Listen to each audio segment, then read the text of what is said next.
الله دې زموږ په حال رحم وکړي. اوس نن سبا پکې بله قسم راوتې ده د اجراګانو سره محبت او اجراګان ګډول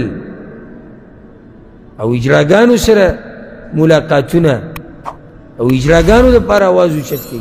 بعض پکې څه کوي اواز یې اوچت کړی یو پیر مې دغه انټرنیټ باندې د بي بي سي ویب سایټ زه ګورم خبرونه پکې ګورم نو ورکړي چې جیو خلک راوتي دي او څه لپاره راوتي دي وایي دوی چې د اجراګانو له دوی حق ورکړي چې دوی څه حق ته چې ورکړي وله د څه حق وله ورکړي.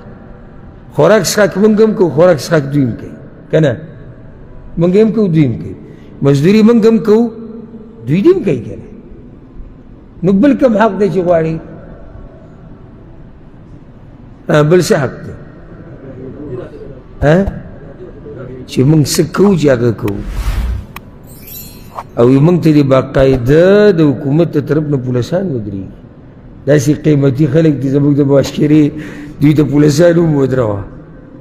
یاره څه یعنې زه سوچ کوم چې دا زموږ دا و خو لا بیا هم څه لږه ډېره ګزاره کوي چې زموږ دا را روان نسل غریبانان به په کومو فتنو کې پراته وي. ځکه چې دا نن سبا چې کوم حالات روان دي او هلکانو چې ځان سره کوم چلونه کړي دي پرېږده لا جنکۍ د جنکو خبره خو وروسته ده. هلکانو چې کوم چلونه او کوم حالات جوړ کړي دي نو الله دې زموږ د ځوانانو حفاظت وکړي. الله